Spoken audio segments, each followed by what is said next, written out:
ప్రభువైన యేసుక్రీస్తు పరిశుద్ధ నామంలో దేవుని ప్రియులైన మీ అందరికీ వందనాలు. ఈ సమయమందు మనం అపోస్తలుల కార్యాల గ్రంథం 10వ అధ్యాయం 24వ వచనం నుంచి మన వాక్య ధ్యానం ప్రారంభించుకుందాము. అపోస్తలుల కార్యాల గ్రంథం 10వ అధ్యాయంలో గత పాఠంలో మనం విన్నాము, కొర్నేలికి దేవుని దూత దర్శనమిచ్చి, పేతురు యొప్పేలో ఉన్నాడు, నీ ఇంట చేర్చుకో, అతన్ని నీ ఇంటికి పిలవనంపించి అతని మాటలు మీరంతా వినండి అని దేవుని దూత తెలియచేసినప్పుడు, కొర్నేలి తన పనివారిలో ఇద్దరిని, తన దగ్గరున్న సైనికుల్లో ఒక భక్తిపరుడైన వ్యక్తిని పిలిచి ముగ్గురిని యొప్పే ప్రాంతానికి పంపించాడు. వారు వచ్చి చర్మకారుడైన సీమోను ఇంట ఉన్న పేతురుని కలుసుకున్నారు. కలుసుకొని, అయ్యా, నీతిమంతుడు దైవభక్తిపరుడైన కొర్నేలి అనే మా యజమానుడు మీరు తన ఇంటికి రావాలని మిమ్మల్ని ఆహ్వానించమన్నాడు. తనకు మీ వివరాలు ఎలా తెలిసాయి అంటారా? దేవుని దూత దర్శనమందు ఆజ్ఞ ఇచ్చారు.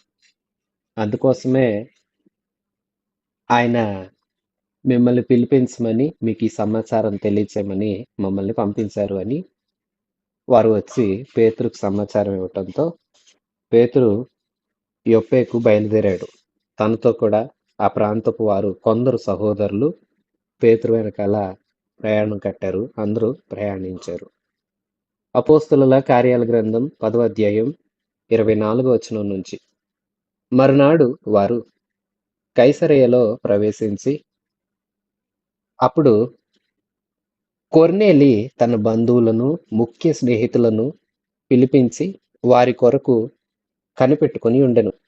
పేతురు లోపలికి రాగా కొర్నేలు అతనిని ఎదుర్కొని అతని పాదముల మీద పడి నమస్కారం చేసెను. అందుకు పేతురు, నీవు లేచి నిలువుము, నేను కూడా నరుడనే అని చెప్పి అతన్ని లేవనెత్తి అతనితో మాట్లాడుచూ లోపలికి వచ్చి అనేకులు కూడి ఉండుట చూచెను. పేతురు గారు బయలుదేరి వాళ్ళ వెనకాల వచ్చారు. తనతో కూడా మరికొందరు సహోదరులు వచ్చారు. వీరందరూ కొర్నేలి ఇంటి దగ్గరకు వచ్చేసరికి ఇంట్లో అనేకులు ఉన్నారు. ఇక్కడేమో వారిని పంపాడు కొర్నేలి. వారు వస్తారు అనుకున్న సమయానికి తన బంధువుల్ని, ముఖ్య స్నేహితుల్ని, మరికొందరిని తన ఇంటికి పిలిపించుకున్నాడు కొర్నేలి. పిలిపించుకొని ఎదురు చూస్తూ ఉన్నాడు. వాళ్ళు ఎదురు చూస్తున్నట్లుగానే పేతురు, అలాగే కొర్నేలి ఇంట నుండి వెళ్ళిన వారు పేతురుతో కూడా మరికొందరు సహోదరులు అందరూ కొర్నేలి ఇంటి దగ్గరికి వచ్చారు. వారు వచ్చిన సమాచారం తెలుసుకొని వెంటనే గబగబా బయటికి వెళ్ళి పేతురుని ఆహ్వానిస్తున్నాడు. పాదాల మీద పడిపోయి నమస్కారం చేస్తున్నాడు కొర్నేలి. పేతురు లేవనెత్తాడు. ఏమిటిది, ఇలా చేస్తున్నావు? ఇలా చేయకూడదు, నేను నీలాంటి నరుడనే. మనము దేవుణ్ణి ఆరాధించాలి, మనుషుల్ని కాదు. వ్యక్తి పూజ క్రైస్తవులు చేయకూడదు, గౌరవం ఇవ్వాలి. గౌరవం ఇవ్వకూడదని చెప్పట్లేదు. ఎదుటి వ్యక్తుల్ని వినయంగా గౌరవిస్తాము అన్నంత మాత్రాన పాదాల మీద పడి ఆరాధన చేయమని కాదు, పూజ చేయమని కాదు. అందుకోసం శ్రద్ధగా ఉండండి. ఏ వ్యక్తిని దేవుని స్థానమందు ఉంచరాదు. దేవుడే దేవుడు, దేవుని చేత కలగ చేయబడిన వారమే మనము మనుషులము, దేవుని తోటి వారం కాదు. దేవుడు అత్యున్నత సింహాసనమందు ఆసీనుడు, ఎవరు సమీపించలేని మహిమలో ఉండే దేవుడు, తేజోమయుడు. అలాంటి దేవుడు పూజలకు, స్తోత్రాలకు, మన ద్వారా అన్ని రకాల ఘనతకు ఆయన యోగ్యుడు. మనదంతా ఆయనదే. ఆయన స్థానమందు ఎవరిని ఉంచకూడదు. కానీ ఒకరినొకరు గౌరవించుకోవాలి, పూజించకూడదు. అందుకే పేతురు వెంటనే లేవనెత్తి, లేనైనా ఏంటి పని చేస్తున్నావు? నేను నీలాంటి నరుడినే కదా అని చెప్పాడు, నివారించాడు. అబ్బా, నేను పేతుర్ని, ప్రభు శిష్యుడిని, అపోస్తులుడను, నన్ను గౌరవించు, అట్లా అంతా అనలేదు. చాలా చక్కగా చెప్పాడు. నేను మనిషినేనైనా ఇలా చెయ్యొద్దు. అని లేవనెత్తాడు. వాళ్ళు మాట్లాడుకుంటా లోపలికి వచ్చి చూసేసరికి పేతురు ఆశ్చర్యపడిపోయాడు. ఇంట్లో అనేకులున్నారు. ఎందుకంటే పేతురు వస్తున్నాడని దేవుని దూత ఆజ్ఞాపించిన ఏ వ్యక్తి అయితే రావాలని దేవుని దూత తెలియచేశారో ఆ వ్యక్తి సాక్షాత్తు వస్తూ ఉన్నాడని తెలుసుకొని కొర్నేలి అనేకులను పిలిపించుకున్నాడు. అక్కడ ఒక విధంగా చెప్పాలంటే ఈ సంఘటనను అన్యుల పెంతెకొస్తు అని కూడా పిలుచుకోవచ్చు. ఎందుకో తెలుసా? యూదులు, ఇజ్రాయేలీలు కూడి ఉన్న ప్రాంతంలో వాగ్దానం చేయబడిన అపోస్తలులు వారందరూ కనిపెడుతున్నప్పుడు అపోస్తల కార్యాల గ్రంథం 2వ అధ్యాయంలో కనిపెట్టుచున్న వారి మీదకు పరిశుద్ధాత్మ దేవుడు దిగివచ్చాడు. ఇక్కడ కూడా మనం చూస్తే అన్యులైన వీరి మీద కూడా పరిశుద్ధాత్మ దైవ ప్రత్యక్షత కలిగింది. వివరాలు చూస్తాం మనం. వారందరూ కూడుకుని ఉండటం పేతురు చూసి ఆశ్చర్యపోయాడు. 28వ వచనం. అప్పుడు అతడు అన్య జాతి వారితో సహవాసం చేయుటైనను అట్టి వారిని ముట్టుకొనుటైనను యూదునికి ధర్మము కాదని మీకు తెలియను. అయితే ఏ మనుష్యుడును నిషేధింప దగిన వాడనైనను అపవిత్రుడని అయినను చెప్పకూడదని దేవుడు నాకు చూపించి ఉన్నాడు. పేతురు ఈ మాట చెప్తున్నాడు. మీకు తెలుసు కదా, అన్ని జాతులతో యూదులమైన మేము సహవాసం చేయం, అటు వారిని ముట్టుకోం కూడా. అలాగ ఉంటాము ఎందుకంటే అది మాకు ధర్మం. అలా ముట్టుకోవడం మాకు ధర్మం కాదు అని మీకు తెలుసు. అయితే ఏ మనిషి నిషేధింపదగిన వాడు కాదు, అపవిత్రుడు కాదు అని దేవుడు నాతో చెప్పాడు. నాకు ఆ విషయాన్ని చూపించాడు. మేము ఏ మనుషులు అపవిత్రం అని చెప్పకూడదు, ఏ మనిషి నిషేధించబడిన వాడని మేము ఎంచకూడదని దేవుడు నాకు తెలియచేశారు. ఇంతకు పేతురుకి ఎలా తెలిసింది? అతడు అదిగో మిద్ది మీద ఉన్నాడు, ప్రార్థన చేస్తూ ఉన్నాడు చర్మకారుడైన సిమోని ఇంట. అది మధ్యాహ్నం వేళ ఆకలిగా ఉన్నాడు. అదిగో దుప్పటి లాంటి ఒక విధమైన పాత్ర, అందులో అన్ని రకాల చతుష్పాద జంతువులు. పేతురు చంపుకుని తిను అంటుంటే పేతురు అన్నాడు, వద్దు ప్రభు, నేను అపవిత్రమైనది నిషేధించబడింది ఏది తినలేదు ఇంతవరకు. అంటే ప్రభు అన్నాడు, ఆయన స్వరం వినిపించింది, దేవుడు పవిత్రంగా ఎంచిన దాన్ని అపవిత్రమని ఎవరు చెప్పాలి? అసలు చెప్పకూడదు కదా.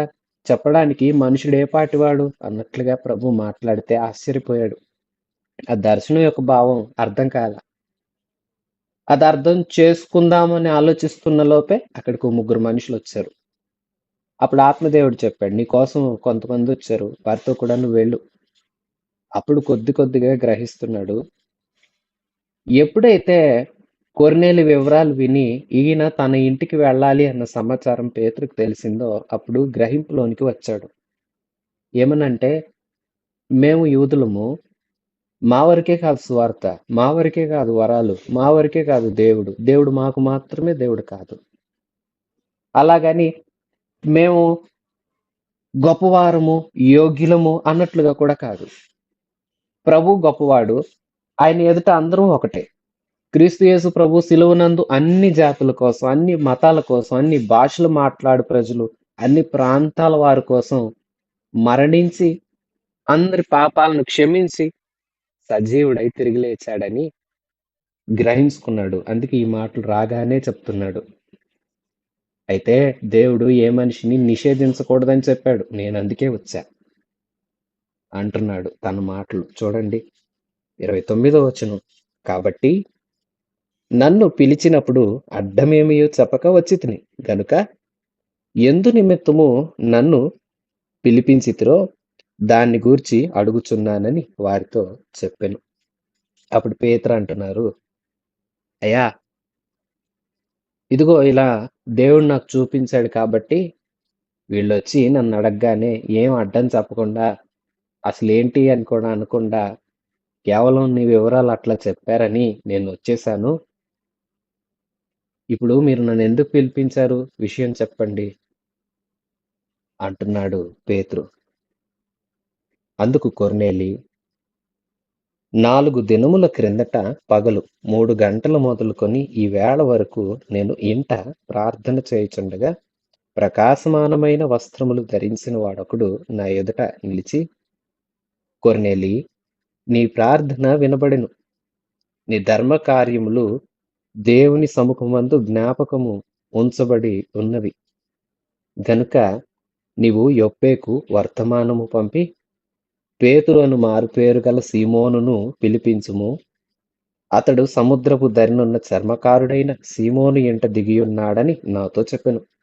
వెంటనే నిన్ను పిలిపించి తిని, నీవు వచ్చినది మంచిది. ప్రభువు నీకు ఆజ్ఞాపించినవన్నీ వినుటకై ఇప్పుడు మేమందరము దేవుని ఎదుట ఇక్కడ కూడి ఉన్నామని చెప్పెను. అందుకు పేతురు నోరు తెరిచి ఇట్లనెను. ప్రియవిశ్వాసులారా, పేతురు ప్రశ్న అడిగాడు, అయ్యా ఎందుకు పిలిచారు? అయితే వాస్తవానికి మేము యూదులం, ఎవరి దగ్గరికి పడితే వాళ్ళ దగ్గరికి వెళ్ళం. కానీ దేవుడు నాకు చెప్పాడు, ఏ మనిషి నిషేధింపబడిన వాడు కాదు, ఏ మనిషి అపవిత్రుడిగా నువ్వు చెప్పకూడదు అని నాకు తెలియచేయడం వల్ల, నాకు ఆయన దర్శనం ఇవ్వటం వల్ల నేను ఇక్కడికి వచ్చాను. కాబట్టి ఇప్పుడు మీరు చెప్పండి, ఏంటి, ఏమంటారు, ఎందుకు నన్ను పిలిపించారు అంటే కొర్నేలి సంగతి చెప్తున్నాడు. అయ్యా, ఈ వేళకి 4 రోజుల క్రితం నేను ప్రార్థన చేసుకుంటున్నాను. నాకు దూత ప్రత్యక్షమయ్యారు. ప్రత్యక్షమైన దేవుని దూత నాతో చెప్పిన విషయం ఏంటంటే, సీమోను ఇంట, చర్మకారుడైన సీమోను ఇంట పేతురను మారుపేరు గల సీమోను ఉన్నాడు, ఆయన్ని నీ ఇంటికి పిలిపించుకో అని చెప్పారు. నీవు వచ్చింది చాలా మంచిది, ఈ సమయం మందు నువ్వు రావటం చాలా మంచిది. కనుక ప్రభువు నీకు ఏమేమి ఆజ్ఞాపించారో అవన్నీ మేము వినాలనుకుంటున్నాం. అవన్నీ మేము వినాలని ఇక్కడ మేమందరం కూడి ఉన్నాం అని చెప్పారు వాళ్ళు. ఆశ్చర్యం కదా! దేవుడు ఏ సమాచారం తెలియచేయాలనుకుంటున్నాడో కూడా ఇంకా కొర్నేలికి తెలీదు. పేతురు వచ్చి ఏం వివరిస్తాడో కూడా తెలీదు. అయినప్పటికీ ఇంకా అనేకుల్ని, తనకు తెలిసిన బంధువుల్ని, ముఖ్య స్నేహితుల్ని పిలుచుకున్నాడంట.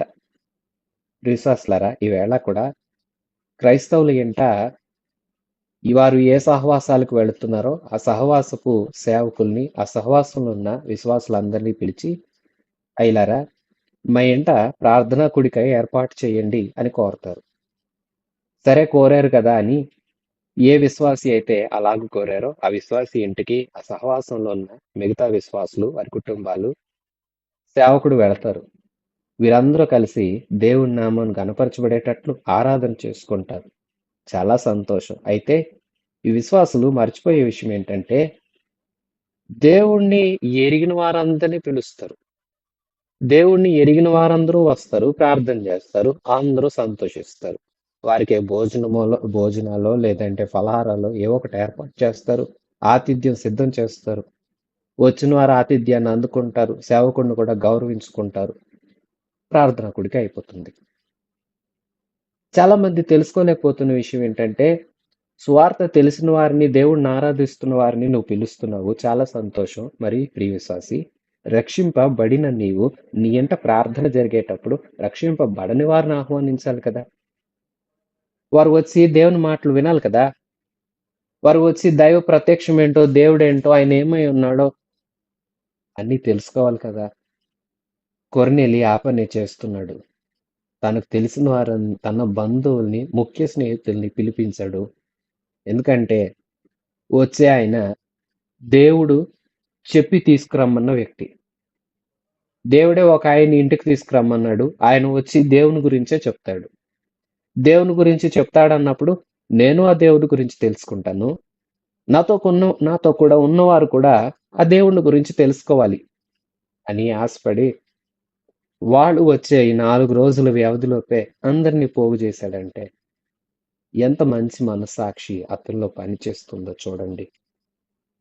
ఈవేళ మనంగా వెళ్ళి చాలా చోట్ల సువార్త చెప్పలేకపోతున్నాము. వ్యక్తిగత సువార్త పరిచర్య విశ్వాసులు చేయలేకపోతున్నారు. చేయడానికి చాలా మంది ఇష్టపడట్లేదు. నామూషిగా ఫీల్ అవుతున్నారు. అభ్యంతరాలు వ్యక్తం చేస్తున్నారు. అలా చెప్పలేని పక్షమైనప్పుడు వారి కొరకు ప్రార్థించి, వారికి సువార్త అందాలని, ఇదిగో ఇలాంటి ప్రార్థనా కూడికలకైనా, సేవకులు వర్తమానాలు బోధించేటప్పుడు అలాంటి స్థలాలకైనా, అలాంటి వారిని నడిపిస్తున్నారా అంటే అది చేయట్లేదు. ఇది చాలా బాధాకరమైన విషయం. యేసుక్రీస్తు అందరికీ ప్రభువు అని అందరికీ తెలియాలి.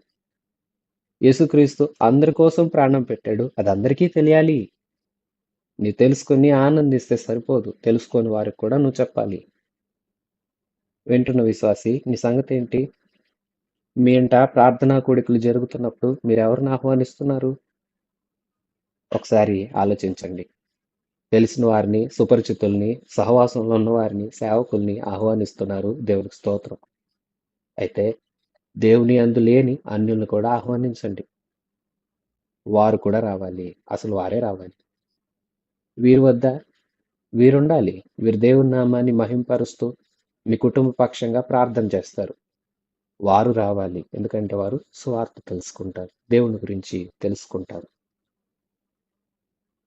ఈ మాటలు వినగానే పేతురు ఆశ్చర్యపోయాడు. నోరు తెరిచి ఇలాగ మాట్లాడుతున్నాడు. ప్రియవిశ్వాసులారా, కొర్నేలి అడుగుతున్నది ఏంటో తెలుసా? పేతురు గారు, ప్రభు అసలు మీకు ఏం ఆజ్ఞాపించాడో ఆ విషయాలు మాకు తెలియచేయండి అయ్యా, మేము తెలుసుకుంటాం. అసలేంటి వివరాలు అంటుంటే పేతురు నోరు తెరిచి ప్రసంగిస్తూ ఉన్నాడు. మొదటిసారి పెంతెకొస్తు నాడు బలమైన ప్రసంగం చేశాడు అన్నాడు. ఆత్మచేత నింపబడిన వాడై నిలుచొని ప్రసంగం చేస్తే యూదుల్లో అనేకులు రక్షణ పొందారు. ఇప్పుడు ఒక అన్యుని ఎంట దేవుడు తెలియని ప్రాంతంలో అతడు నోరు తెరిచి మాట్లాడుతున్నాడు. పేతురు ప్రసంగం విందాము. 34వ వచనం నుండి. ఇతని ప్రసంగం యొక్క శీర్షిక 34వ వచనం. దేవుడు పక్షపాతి కాడని నిజముగా గ్రహించి ఉన్నాను. పేతురు సందేశం యొక్క సారాంశం ఏంటి అంటే దేవుడు పక్షపాతం లేనివాడు అనే టైటిల్ పెట్టుకున్నాడు తన ప్రసంగానికి. చూడండి, ఎందుకంటే ఈ విషయాన్ని పేతురు ఇప్పుడే క్రొత్తగా తెలుసుకున్నాడు. ఇప్పుడు వరకు ఇజ్రాయేలీలకి, యూదులకు ఆయన దేవుడు ఇజ్రాయేలు ఇంటి వారు రక్షణ పొందాలి, యూదు జాతి వారు రక్షణ పొందాలి అని కోరుకున్నాడు. అదే అతని ధ్యేయం అనుకున్నాడు. అందుకే అతను వాడబడాలనుకున్నాడు.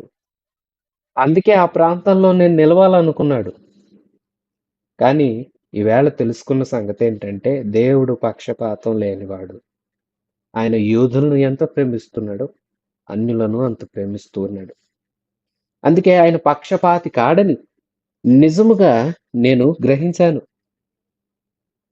35వ వచనం. ప్రతి జనములోనూ ఆయనకు భయపడి నీతిగా నడుచుకున్న వారిని ఆయన అంగీకరించును. ఏ జనములో, ఏ జనాంగంలో అయితే దేవునికి భయపడి నీతిగా నడుచుకుంటారో వారందరినీ ఆయన అంగీకరిస్తాడు. యేసుక్రీస్తు అందరికీ ప్రభువు. ఆయన ద్వారా దేవుడు సమాధానకరమైన సువార్త ప్రకటించి ఇశ్రాయేలునకు పంపిన వర్తమానము మీరెరుగుదురు. యేసుక్రీస్తు అందరికీ ప్రభు. ఆయన ద్వారా దేవుడు సమాధానకరమైన సువార్త ప్రకటించి ఇశ్రాయేలీలకు పంపిన వర్తమానాలన్నీ మీకు తెలుసు కదా. యోహాను బాప్తిస్మము ప్రకటించిన తర్వాత గలిలయ మొదలుకొని యూదయ ఎందంతటా ప్రసిద్ధమైన సంగతి మీకు తెలుసు. అదేమనగా దేవుడు నజరేయుడైన యేసును పరిశుద్ధాత్మతోనూ శక్తితోనూ అభిషేకించును అనునదియే. దేవుడు ఆయనకు తోడయుండెను గనుక ఆయన మేలు చేయుచు అపవాది చేత పీడించబడిన వారిని అందరినీ స్వస్థపరచుచు సంచరించుచూ ఉండెను. ఈ సమాచారాలు మీకు తెలుసు కాబట్టి నేను మరలా చెప్తున్నాను, వినండి. ఏంటంటే దేవుడు నజరేయుడైన యేసుని పరిశుద్ధాత్మతో శక్తితో అభిషేకించాడు. దేవుడు ఆయనకు తోడుగా ఉన్నాడు. అందుకే ఈ నజరేయుడైన యేసు అందరికీ మేలు చేశాడు. అపవాది చేత పీడించబడుతున్న వారందరినీ స్వస్థపరుస్తూ అందరి మధ్య సంచారం చేస్తూ ఉన్నాడు. ఆయన అందరికీ ప్రభు. 39వ వచనం. ఆయన యూదుల దేశమందును యెరూషలేమునందును చేసిన వాటన్నింటికి మేము సాక్షులము. ఆయనను వారు మ్రానున వ్రేలాడదీసి చంపిరి. దేవుడు ఆయనను మూడవ దినమున లేపి ప్రజలందరికీ కాక దేవుని చేత ముందుగా ఏర్పరచబడిన సాక్షులకే అనగా ఆయన మృతులలో నుండి లేచిన తరువాత ఆయనతో కూడా అన్నపానములు పుచ్చుకొనిన మాకే ఆయన ప్రత్యక్షముగా కనబడినట్లు అనుగ్రహించను.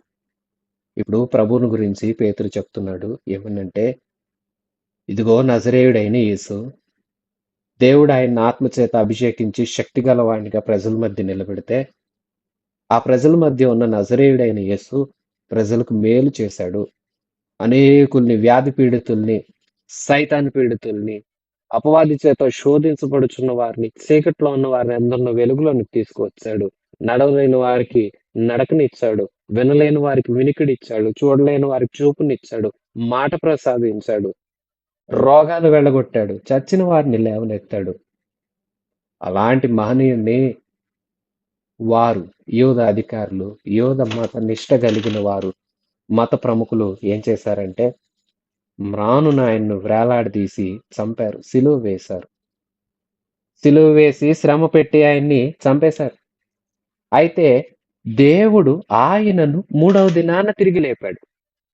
ఆయన మృతులలో నుండి సజీవుడిగా, సర్వశక్తి గల దేవుడిగా మహిమతో తిరిగి లేచాడు. పునరుత్థానుడిగా తిరిగి లేచాడు. లేచిన ఆయన అందరికీ కాదు, ఎవరైతే ముందుగా నిర్ణయించబడ్డారో వారందరికీ ఆయన ప్రత్యక్షత కలిగింది. అదిగో మేము ఆయన పునరుత్థానానికి సాక్షులం. ఆయన మాకు కనిపించాడు. ఆయనతో అన్నపానములు పుచ్చుకున్న మాకే ఆయన ప్రత్యక్షమగినట్లుగా దేవుడు దాన్ని నిర్ణయించాడు. ఆయన తిరిగి లేచాడు. ఆయన చేసిన వాటన్నింటికీ మేము సాక్షులము. ఆయన తిరిగి లేచాడు అనటానికి మేము సాక్షులము. యేసుక్రీస్తు అందరికీ ప్రభువు. ఆయన్ను విశ్వసించిన వారు నీతిగా నడిచేవారు, దేవునికి భయపడేవారు ఏ జాతిలోనైనా ఏ జనములోనైనా ఆయన అంగీకరిస్తాడు. మేము సాక్షులం. అపోస్తులు బలంగా నిలబడ్డారు. యేసుక్రీస్తు పునరుత్థానం గురించి ఎప్పుడు వారు బలంగా సాక్ష్యం ఇచ్చారు. పునరుత్థానం లేనిదే స్వార్థ ఎక్కడుంది? యేసుక్రీస్తు మరణించి తిరిగి లేచాడు. లేచిన ఆయన మాకు ప్రత్యక్షమయ్యాడు. ఇదిగో ఆయన గురించి మేము ప్రకటించడానికి మేము సాక్షులుగా నిలిచాము. నేను సాక్షిని ఆజ్ఞాపించాడు. ఏం ఆజ్ఞాపించాడని నీవు నన్ను అడుగుతున్నావా కొర్నేలి? ఇదిగో ఆయన ఇలాంటి దేవుడు. ఆయన తిరిగి లేచాడు. సాక్షిగా ఉండమని ఆజ్ఞాపించాడు. ఆయన గురించి నేను సాక్ష్యం ప్రకటిస్తున్నాను. వినండి. 42వ వచనం. ఇదియుగాక దేవుడు సజీవులకును మృతులకును న్యాయాధిపతిగా నియమించిన వాడు ఈయనే అని ప్రజలకు ప్రకటించి దృఢ సాక్ష్యం ఇయ్యవలెనని మాకు ఆజ్ఞాపించను. చూసారా? అది చెప్తున్నాడు. ఇది కాక దేవుడు సజీవులకు మృతులకు న్యాయాధిపతిగా నియమించిన వాడు ఈయనే అని ప్రజలకు ప్రకటించి దృఢ సాక్ష్యం ఇయ్యండి అని మాకు ఆజ్ఞాపించాడు. అంటే ఏం చెప్తున్నాడు? దేవుడు సజీవులకు న్యాయాధిపతి. ప్రియసాసి, నువ్వు సజీవంగా ఉన్నావు కదా, అయితే విను, నువ్వు చేస్తున్న ప్రతిక్రియకు నీవు ఆయనకు లెక్క చెప్పాలి. ఆయన న్యాయాధిపతి. ఆయన న్యాయపీఠం ఎదుట మనందరం హాజరు కావాల్సి ఉంటుంది. ఆయన మృతులకు కూడా న్యాయాధిపతి. మరణించిన వారు తిరిగి లేస్తారు. తిరిగి లేచిన వారు అందరూ తీర్పులోనికి వెళతారు. ఇదిగో దేవుని యందుండి నిద్రించిన వారు న్యాయపీఠం ఎదుట బహుమానాల కోసం ప్రత్యక్షమైతే, దేవుణ్ణి తిరస్కరించిన వారందరూ ధవళ సింహాసనం ఎదుట తీర్పు కోసం నిలబడతారు. విశ్వాసులైన వారు, ఆయన్ని ప్రేమించిన వారు, ఆయన కోసం సమస్తాన్ని విడిచిపెట్టి ఆయనకు నచ్చినట్లుగా బ్రతికిన వారేమో బహుమానాల కోసం వెళ్తే, ఆయన వద్దనుకొని ఆయన సువార్త చెప్తున్న వారిని తిట్టి, ఆయనను తిట్టి, ఆయన నామాన్ని అవమానపరిచి వ్యర్థమైన పలుకులు పలికారే, అటు వారందరూ ధవళ సింహాసనం మీద ఆసీనుడైన ఆయన ఎదుట నిలబడి శిక్షకు పాత్రలవుతారు. ఆ విషయం మాతో చెప్పమన్నాడు. మమ్మల్ని జనుల మధ్య బలముగా, దృఢముగా సాక్ష్యం ఇవ్వమని మాకు ఆజ్ఞాపించాడయ్యా. ఆయనే యేసే మృతులకు సజీవులకు న్యాయాధిపతి. ప్రియశ్వాసి, మన దేవుడు న్యాయాధిపతి. న్యాయాన్ని ఆయన ప్రేమిస్తున్నాడు, న్యాయంగా వ్యవహరిస్తాడు, న్యాయమైన తీర్పరి.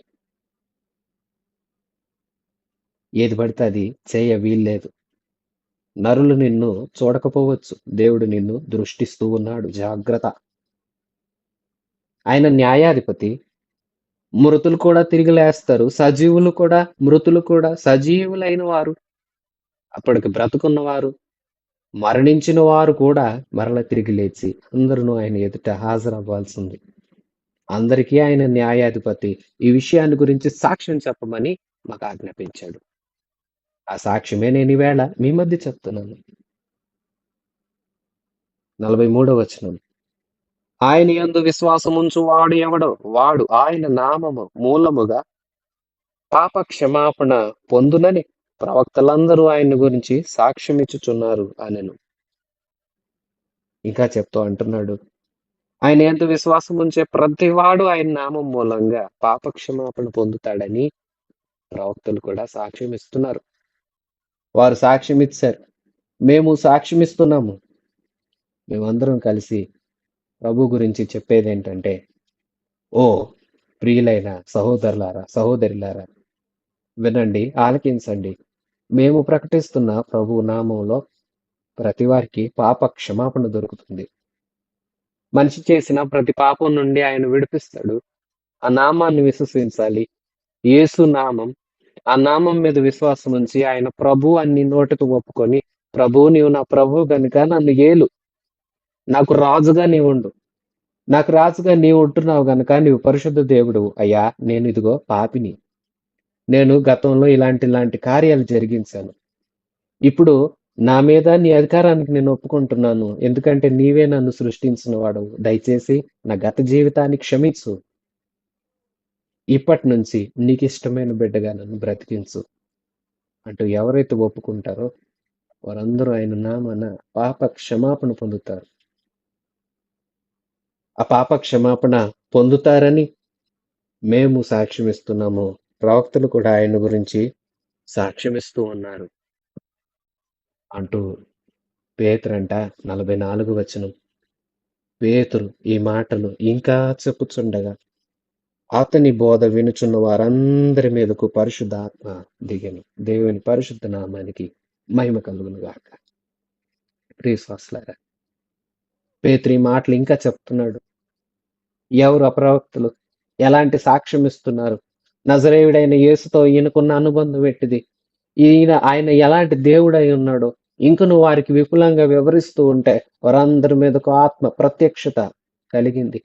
అదిగో పెంతెకోస్తు మేడగదిలో వీరు ఎలాంటి అనుభూతి పొందారో అలాంటి అనుభూతి వారందరి మీదకు పరిశుద్ధాత్మ దేవుడు వారందరి మీదకు దిగి వచ్చారు. దిగి వస్తే 45వ వచనం. సున్నతి పొందిన వారిలో పేతురుతో కూడా వచ్చిన విశ్వాసులందరూ పరిశుద్ధాత్మ వరము అన్య జనుల మీద సైతము కొమ్మరించబడుట చూచి విభ్రాంతి నొందిరి. సున్నతి పొందిన వారు పేతురుతో వచ్చారు. మరి కొర్నేలియంట ఉన్న వారందరూ సున్నతి పొందని వారు, వారు అన్యులు, యూదులు కారు వారు. అలాంటి వారి మీద కూడా పరిశుద్ధాత్మ బలముగా దిగిరావటం చూసి వీరు విభ్రాంతి నొందారు, ఆశ్చర్యపోయారు. ఎందుకు వారు ఆశ్చర్యపోయారంటే 46వ వచనం. ఏలయనగా వారు భాషలతో మాట్లాడుచు దేవుని ఘనపరచుచు ఉండగా వినిరి. ప్రియశ్వాసులారా, ఎందుకు వీళ్ళకు విభ్రాంతి, ఆశ్చర్యం అంటే ఆత్మ పొందిన ప్రతి వారు అన్య భాషలు మాట్లాడుతూ దేవుని ఘనపరుస్తున్నారు. అప్పుడు వారికి అర్థమైపోయింది, పెంతెకోస్తు మాకు వాగ్దానం చేయబడిన ఆత్మను నాడు కుమ్మరించిన దేవుడు నేడు వీరికి కూడా ఆత్మను అనుగ్రహించారు. పరిశుద్ధాత్మ వీరి మీదకు బలంగా దిగి వచ్చాడు అన్న సంగతి వారు తెలుసుకున్నారు, ఆశ్చర్యపోతున్నారు. వారు ఆశ్చర్యపోతూ ఉంటే పేతురు అంటున్నాడు, అందుకు పేతురు, మనవలే పరిశుద్ధాత్మ పొందిన వీరును బాప్తిస్మం పొందకుండా ఎవడైనా నీళ్లకు ఆటంకం చేయగలడా అని చెప్పి యేసుక్రీస్తు నామమందు వారు బాప్తిస్మం పొందవలెనని ఆజ్ఞాపించెను. తరువాత కొన్ని దినములు తమ యొద్ద ఉండవని వారిని వేడుకొనిరి. ప్రియశ్వాసులారా, వారు అలాగ ఆత్మతో నింపబడి అన్ని భాషలు మాట్లాడుతూ దేవుని కార్యాలను వివరిస్తూ గణపరుస్తూ ఉంటుంటే అదంతా చూచి పేతురు తనతో కూడా ఉన్న వారందరూ ఆశ్చర్యపడిపోయారు. పేతురు అంటున్నాడు, ఎవరు వీళ్ళకి నీళ్ళకి ఆటంకం చెప్తారు? వీరు కూడా పరిశుద్ధాత్మ పొందాలి. ఎందుకంటే దేవుడు ఆ వరాన్ని వీరికి కూడా అనుగ్రహించారు. పరిశుద్ధాత్మ వరంతో వీరు నింపబడ్డారు కాబట్టి, అయ్యలారా మీరందరూ యేసుక్రీస్తు నామమున బాప్తిస్మం పొందండి అంటూ వారికి తెలియచేయగానే, ఆవేళ కొర్నేలి ఇంట ఉన్నవారు అందరూ రక్షణ పొందుకున్నారు. బాప్తిస్మం పొందుకున్నారు. రక్షణ ఆనందం వారందరికీ కలిగింది. వారు అడిగారు, అయ్యా ఇంకా కొన్ని దినాలు మేము మధ్యలో ఉండవా? ఎందుకు అంటే ఇప్పుడు వారు రక్షణ పొందారు. ఆ రక్షణ స్థిరం అవ్వాలి. ప్రభువుల వారు కూడా దృఢంగా నిలబడాలంటే వారికి కొంత బోధ అవసరం. స్థిరత్వాన్ని కలిగించే బోధ అవసరం. అందుకోసమే ఆ బోధ వారికి ఆయన నేర్పాలని వారు పేతురుని అక్కడ ఉండమన్నారు. పేతురు వారికి ఎంతో ఉపయోగకరమైన బోధను అనుగ్రహించాడు. విశ్వాసులారా చూసారా, యేసుక్రీస్తు అందరికీ ప్రభువు, అన్యులకి ప్రభువే, యూదులకి ప్రభువే.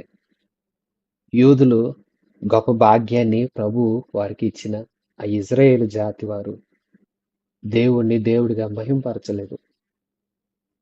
కానీ ఆయన్ని అందరూ విశ్వసిస్తారో, విశ్వసించిన వారందరూ ఆయన నామాన పాపక్షమాపణ పొందటానికి, పాపక్షమాపణ పొంది బాప్తిస్మం పొందటానికి, బాప్తిస్మం పొందిన వారు ఆయన ఆత్మను పొందుకోవటానికి, ఆత్మ పొందిన వారు పరిశుద్ధంగా జీవించి సాక్షాత్తు ఆయన రాజ్యానికి చేరే భాగ్యాన్ని ఆయన అందరికీ అనుగ్రహించ ఇష్టపడ్డాడు. వీరు అనుకున్నారు, మేము యూదులం, ఇది మా వారికే పరిమితం, ఈ దేవుడు మావాడు, ఈ దైవ కార్యాలు మావి అనుకున్నాడు. ఇతర జాతులు నిషిద్ధమైనవి, వారితో ముట్టకూడదు, వారితో సహవాసం చేయకూడదు, మేము అపవిత్రులు అయిపోతాం అనుకున్నారు యూదులు. ప్రభు అంటారు, పేతురు, దేవుడు పవిత్రపరిచిన వారు అందరూ పవిత్రులే, వారిని అపవిత్రులని ఏ మనిషి చెప్పకూడదు. నువ్వు బయలుదేరి వెళ్ళు అంటే బయలుదేరాడు, వెళ్ళాడు. కొర్నేలి ఇంట ఒక జన సమూహం ఉన్నది. తన బంధువులు, ముఖ్య స్నేహితులు అనేకులు సమకూర్చుకున్నాడు కొర్నేలి. పేతురు అడుగుతున్నాడు, అయ్యా ఎందుకు మీరు నన్ను పిలిచారు? నేను ఒక యూదుణ్ణి, అసలు ఎవరితో కలవటానికి ఇష్టపడిన మా యూదుల్ని తప్ప.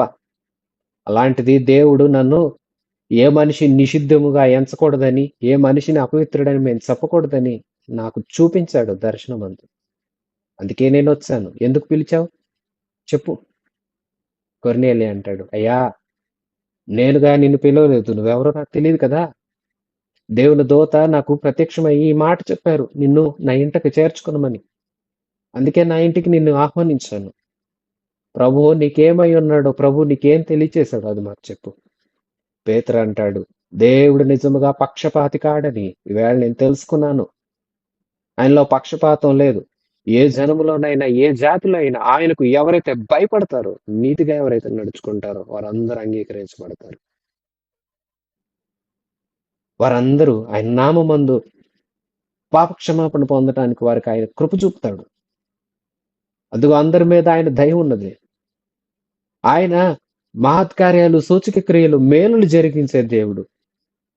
పీడించబడుచున్న వారిని విడిపించాడు, స్వస్థపరిచాడు, బాగు చేశాడు. అలాంటి దేవుణ్ణి మూర్ఖులైన కొందరు సిలువ వేశారు. కానీ దేవుడు ఆయన 3వ దినాన సజీవునిగా తిరిగి లేపాడు. తిరిగి లేచిన దేవునికి మేమందరము సాక్షులము. మేము సాక్ష్యం ఇస్తూ ఉన్నాము. ఈ సాక్ష్యము నమ్మదగినది. ఆయన ఎలాగో తిరిగి లేచాడో ఆయన యందు విశ్వాసం ఉంచి తమ పాపములను ఒప్పుకొని విడిచిపెట్టి పరిశుద్ధులుగా ఎవరైతే జీవిస్తున్నారో, బాప్తిస్మం పొంది ఆయన రాకడ కోసం ఎదురు చూస్తున్నారో వారు చనిపోయినా సరే తిరిగి లేస్తారు. ఆయన ఎదుటి నిలబడతారు. సజీవులుగా ఉన్నవారు కూడా ఆయన ఎదుటి ప్రత్యక్షం అవుతారు. మృతులకు సజీవులకు ఆయన న్యాయాధిపతి. న్యాయాధిపతిగా దేవుడు ఆయనను నియమించాడు. ఆయన నజరేయుడైన యేసు, ఆయనకు నేను సాక్షిని అంటూ బలమైన ప్రసంగం చేస్తున్నాడు పేతురు. ఆ ప్రసంగం వింటూ ఉంటుంటేనే అందరూ ఆత్మచేత మండించబడుతూ ఉన్నారు. ఆత్మ నింపుదల కలిగింది. అప్పుడు యూదులైన వారు గ్రహించారు, దేవుడు పక్షపాతి కాడు, అన్ని జనులకు కూడా తన వరాన్ని అనుగ్రహించాడు. ఇదిగో కొర్నేలితో సంఘంలోనికి అన్యులకు కూడా ప్రవేశం దొరికింది. అన్యులు కూడా ఇప్పుడు సంఘమందు చేర్చబడ్డారు. ఇప్పుడు దాకా యూదులే సంఖ్యలో విస్తరిస్తూ సంఘం విస్తరిస్తూ ఉంది. యూదుల తర్వాత ఫిలిప్పు వెళ్లి సమరయులకు బోధ చేశాడు. సమరయులు ఎవరు అంటే అన్యులు అలాగే యూదులు కలిసిన మిశ్రిత జాతి. అలాగే వారి తర్వాత యూదేతరులైన అన్యులకు కూడా స్వార్థ అందింది. మనం చూస్తాము 8వ అధ్యాయంలో ఐథియోపియాకి సంబంధించిన రాణికి క్రిందనున్న నపుంసకుడు రక్షణానుభవంలోనికి వచ్చాడు. అతడు హాము సంతతివాడు. తార్సువాడైన సౌలు 9వ అధ్యాయంలో రక్షణ పొందినట్లు అతని వద్దకు కూడా దేవుని వార్త వెళ్ళినట్లుగా మనం చూస్తాము. అతడు షేము సంతతివాడు.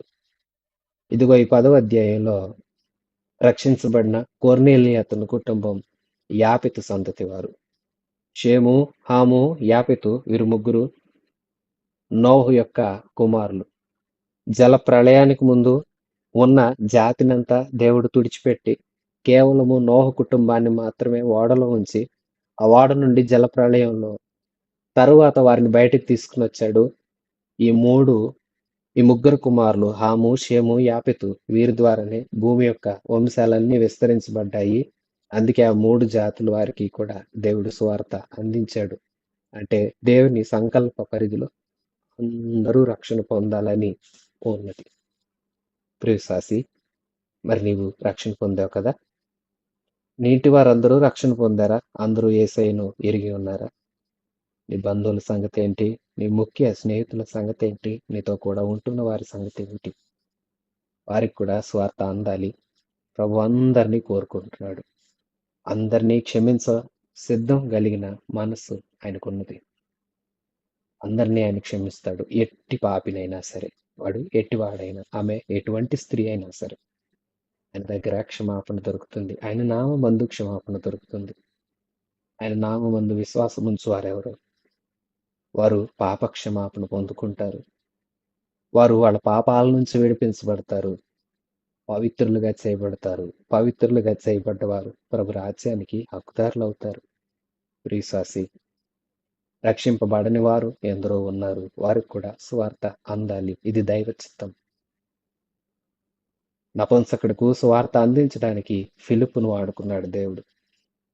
తార్సు సౌలుకు స్టెఫను హతసాక్ష్యం ఒక కారణమైతే, దేవుని యొక్క దమస్కు మార్గంలో కలిగిన దర్శనం ఒక కారణమైతే, అనన్య వెళ్ళాడే, ప్రార్థన చేశాడు కదా, అతని కన్నులు తెరవబడాలని.